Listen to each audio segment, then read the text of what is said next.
Hello, I tried to make this sweater in the US and it almost bankrupted the company and cost me my entire life savings. This is a 20+ email thread of a man screaming at me. This is a thread with some lawyers that I had to hire. And this is the subject of all the hooting and hollering.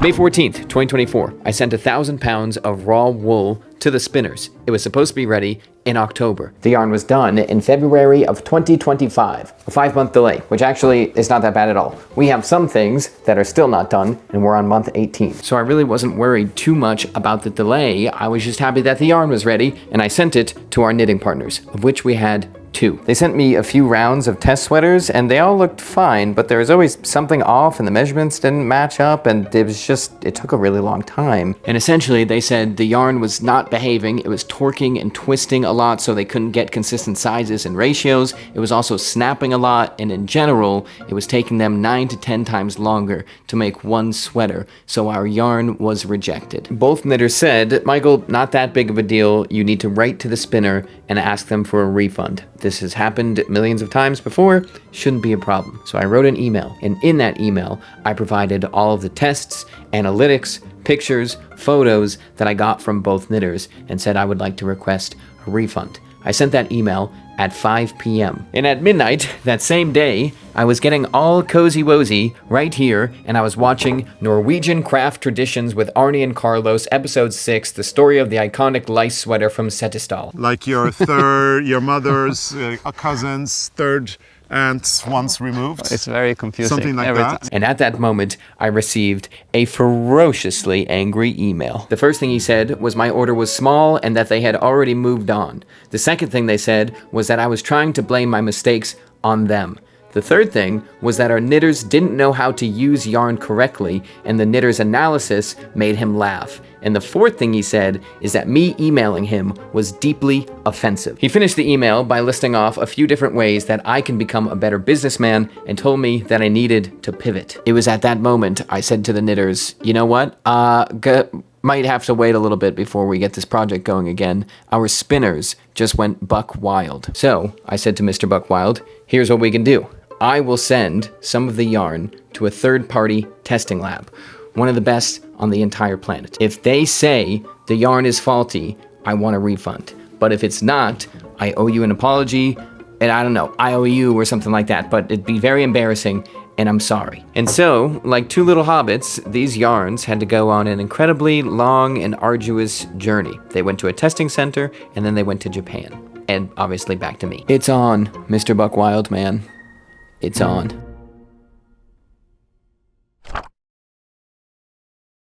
Just say whatever you want. Whatever I want? This video is sponsored by Unbound Merino. It's wool time, baby. Not that long ago, we did a full video on wool t-shirts and how cool they are. Anti-odor, stretchy, extremely lightweight, and can absorb up to 30% of its own weight in moisture. Just tell us about your fit. No, but I just want to say, have that much of a...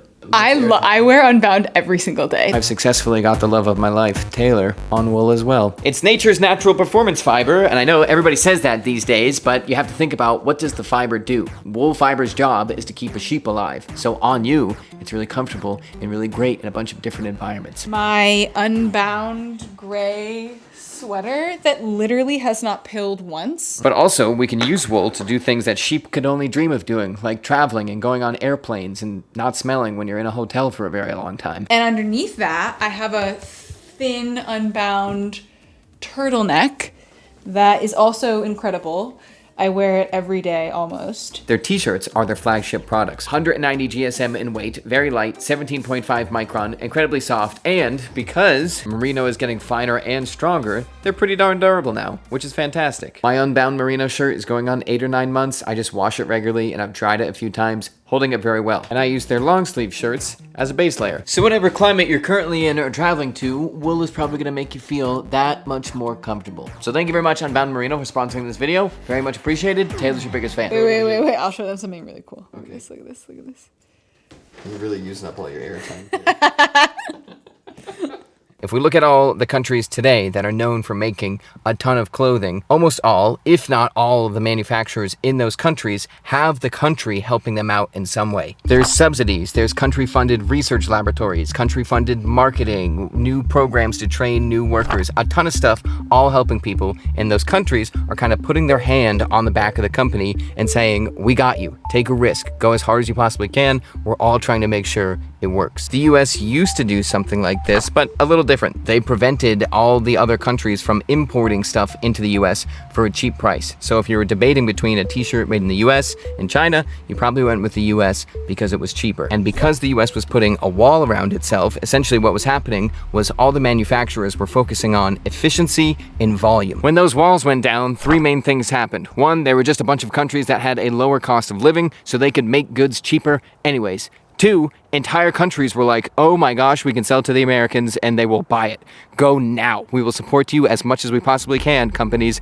It's gonna be crazy. But at the same time, countries that didn't have a lower cost of living, like Italy and Japan, they spent decades saying, well, we can't compete with the American companies on cost, so we have to compete with the American companies on luxury, on technology, on breakthrough fabrics, all of this stuff. So when the walls dropped, the US got smashed on the low price end, but at the same time, the luxury department in the US was not that robust, so they got smashed on that end by places like Japan and Italy. It's not totally why, and I couldn't really find a lot of papers on it, but I surmise that is why all these years later, specific sectors of the US industry that are heritage styled, like hand-sewn Russell moccasin boots or something, this is the Iron Snail Russell moccasin collaboration coming out later this year, these guys stuck around because this is not something a lot of countries are trying to compete on. Russell moccasin, the entire state of Maine, all the really specialized luxury leather houses in the US, or just really nice leather houses in the US like Horween. In the 80s and 90s when all this was happening,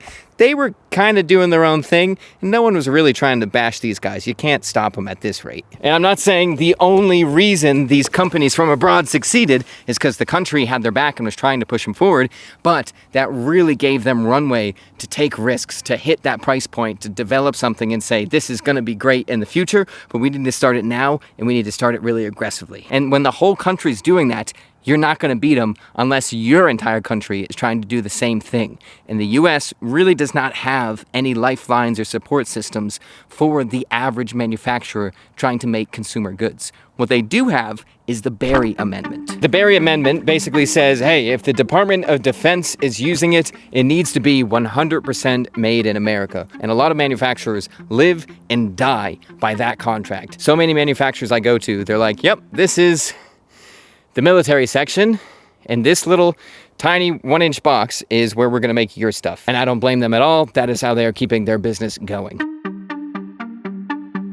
And here is a layout of my recipe for a disaster that I did not know was a recipe for a disaster. The plan was to make and sell the billy goats, carry those funds over to denim, then carry those funds over to the big, huge, giant Mammoth order at the end of the year. And they were going to release throughout the year and be nice and balanced. To get everything started, I needed to send out a deposit for billy goats, a deposit for denim, and a deposit for Mammoth. This decision was ultimately the start of my downfall. A lot of the times when you're buying denim or anything, you go to a manufacturer that makes that thing and they show you what they have. Typically, what they're showing you is a running fabric of something they already have. So you say, I want this wool. They say, okay, great. We have 3,000 yards of that. There's more coming in April, or we don't have a ton of that. There's more coming at this month. But you're buying the actual fabric and that is yours. Ideally, everybody is taking on some risk. The spinners are holding a lot of fiber, and then the weavers are holding a lot of yarn and a lot of fabric, or just a lot of yarn so they can make things really quick. For example, I found this website that just represents a ton of Japanese textile mills from all over Japan.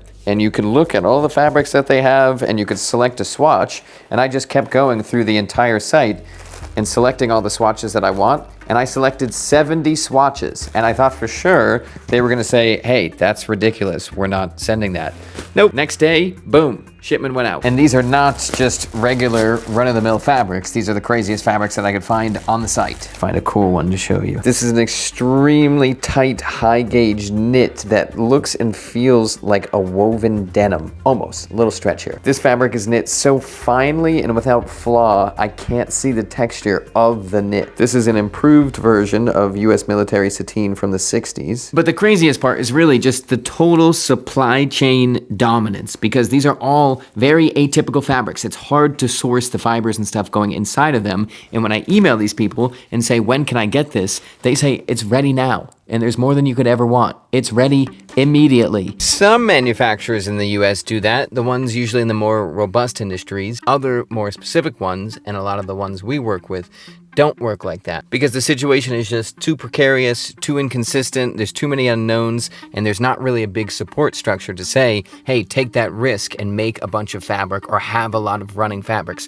So they don't, and all of the risk transfers to you to get something made. It's a lot more bespoke. The only way we could possibly explain this is if I go get a cookie or a morning bun, which is my new favorite baked good. They say, all right, we can make these cookies, but you need to give us a 50% deposit, and we're gonna use that money to buy the flour, the sugar, hire the employees, get everything going, and then we'll get one of these to you in 6 to 8 months. So now you yourself are taking on the risk of the entire supply chain because you're funding everything and you're locking all of your funds up. But at the same time, you're also causing every single step of that supply chain to fire off. And it has to fire off successfully and sequentially because no step along the way already has what they need. So this giant risky style of the supply chain may take 2 months, 2 months, 2 months, but it also may take 2 months with a 2-month delay, then a 4-month delay, then another 4-month delay on top of those 2 months, and take 16 months total. If the manufacturer has the ready-made fabric on hand, it might just take 2 months or even less, just the time of shipping to do a cycle of your product. You can run this cycle 8 times for every 1 time you have to run this cycle, and as this cycle is running, your funds are locked up. And that is exactly what happened to us. Every single supply chain halted, got stuck, and had insane delays, and all of the snail's money was tied up in them, so we were completely locked and couldn't move. And when that's happening, there's more things happening around it that cost more money, so you're not being able to make anything, but also having to pay more things to keep things going. And then what I also realized is that starts a boom and bust cycle. So it's May now, and we're still working on releasing wool jackets, but we need to get the next order going for the next wool jackets, which we can't. So the delay is going to keep going down through the entire cycle. But also, if people really like the mammoths, you want to make a bigger and bigger and bigger order, and you start to do this, which is incredibly dangerous. Big order, then nothing, followed by an even bigger order, then an even bigger order, then an even bigger order, and each time that risk is going up like crazy because you're doing boom, bust, boom, bust. So if there's a mistake or something goes wrong, it's really bad for us, but it's also really bad for the manufacturer if they're trying to plan what's going to happen next. So it was at this point where I was like, I think we're dead. I think we're totally locked up. No income has come in. I haven't paid myself. I may have really set Taylor and I back in terms of trying to start our life together. My accountant is calling me all the time, and the other half of the deposits is going to hit this month. And it finally got to the point where I thought, okay, there's only one more lever to pull, and that is to spend even more money, even faster. There was a moment where the knitters and I were going through every single possible thing that could be wrong with the yarn. Is it because of this? Is it because of this? Did you try that? Did you try this? And all of a sudden, the knitters were like, hey, I don't know. We tried. We have to move on. Sorry. I was like, okay, realization number 1, there is no guardrail or support. There's no one person that's going to fix it besides you and your team, and you have to keep pushing and pushing and pushing to figure it out. The second realization is one that I still really struggle with all the time, and that is the idea that output beats hard work. Not saying that you shouldn't work hard, but just hard work is nothing. That doesn't exist. You can't give me a plate of nothing and say, well, what I was going to make you is going to be the best thing you've ever had in your life, and I worked really hard on it, but it's not done yet. I don't have it. And the third and final realization that I had was,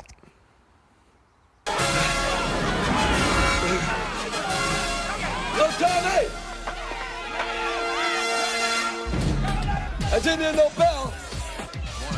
My dad's dream was to be a fisherman. He was a commercial fisherman for many decades. He used to get home at 8 o'clock at night. I would help him switch the boat over for a different type of fishing, and he would go back out at midnight. Sometimes my mom and I would have to bring him food to the boat because he didn't have time to come home, and the lights would cast on him and turn his skin green. My mom worked 24/7. They never gave up. The only way out was through. I basically gave up my entire 20s to work, to focus, to save money, to try and start a life that I was really proud of. I would get so tired that I thought I would fall out of my body and die on certain days while being in New York. I didn't come this far to just go bankrupt trying to make some clothes. We had to figure it out. It was time to bring in the big guns and admit that I could not do this by myself. As Taylor said, turns out one man can't completely revolutionize the American supply chain. Yep, wish she would have said that a little earlier. I asked all the contacts that I knew, who would you recommend to help get me out of this mess? They all said, Courtney. Courtney joined the team. First thing that Courtney said that made me feel a lot better is I ran her through everything, all of the delays, where things got held up, what we had to redo, and she just sighed and said,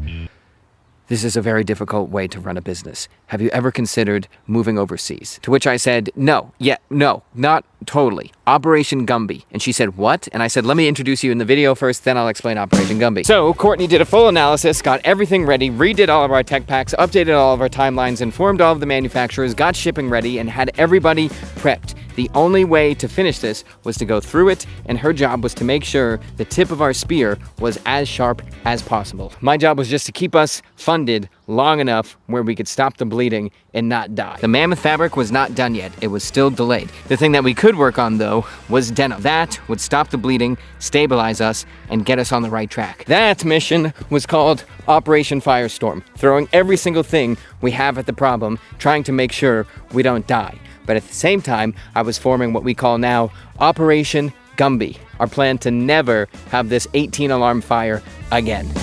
2 + 2 + 4 + 4 + 6 + 5 + 6 + 2 + 3. 2 + 2 + 4 + 4 + 6 + 5 + 6 + 2. Operation Gumby, our plan to never have this 18-alarm fire again. It's a 4-part strategy that I think is foolproof. Step number 1, fill the gaps. At our size and with the resources we have, we can't fix something. Output is better than hard work that yields nothing.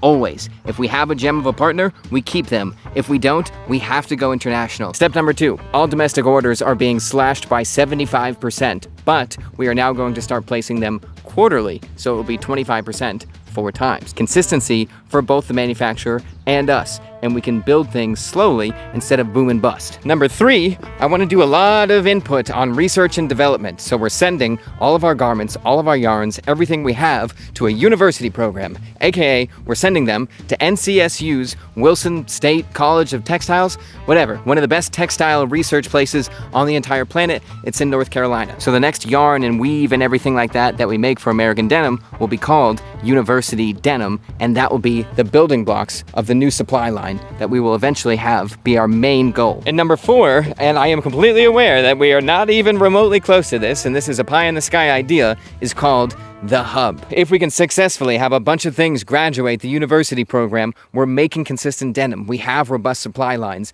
I would like to start running fabrics with factories that we can then try and spread out and send to different companies and say, hey, do you want this? We have 1,000 yards available, and make all of the manufacturers as robust as possible and get them out of that boom bust kind of cycle thing going on. Why not? If we get to that level, try it.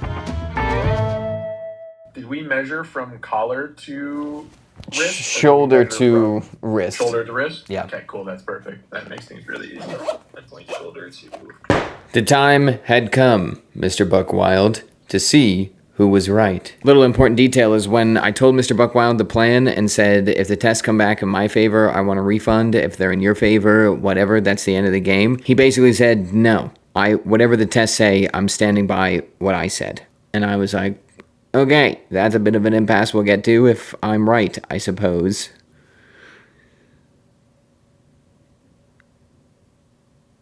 And I was right. There's 2 treatments when you're making yarn that's gonna go in machines that basically has to happen on almost every single yarn ever. One is to help deal with the yarn going through the machines to make sure it doesn't snap. It helps deal with friction. And the other is just to make the yarn a little bit more stable so it doesn't go crazy when you make a sweater out of it. The answer was those 2 tiny steps. The yarn itself was good. Those 2 tiny steps were never done. Confirmed.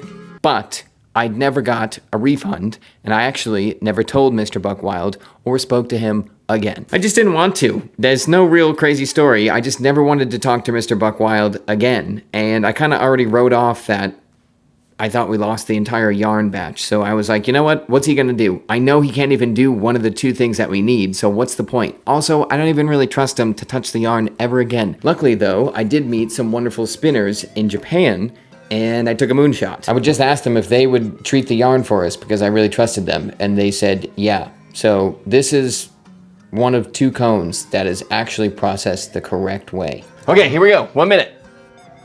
Oh man, you guys are calm. And all the while we were waiting for the test to come back and the cones to get treated and everything like that, the knitters said, hey, you know what? We can do 2 things, beanies and scarves. Do you have any interest? So we sampled 1 beanie, gave it a name, made the logo, got everything ready, and then I was like, actually, wait a second, let's just, if the yarn comes back and it's good when we test that yarn, when I send it to the knitters after this video, and we can finish development of these sweaters and make them, let's make the billy goats. And then we can also introduce the beanies with them, and we don't have to make like 4,000 of them to use all of our yarn. So I'd like to introduce you to the newest unexpected member of the snail team that does need to go through some more sampling and development, the Buckwild beanie, specifically designed for hotheads. Okay, 391 people. Whoa, I'm actually gonna throw up. Oh my god. Oh, people are buying the belts. Aaron will be happy. Oh, wow. What? So that number is 800 people.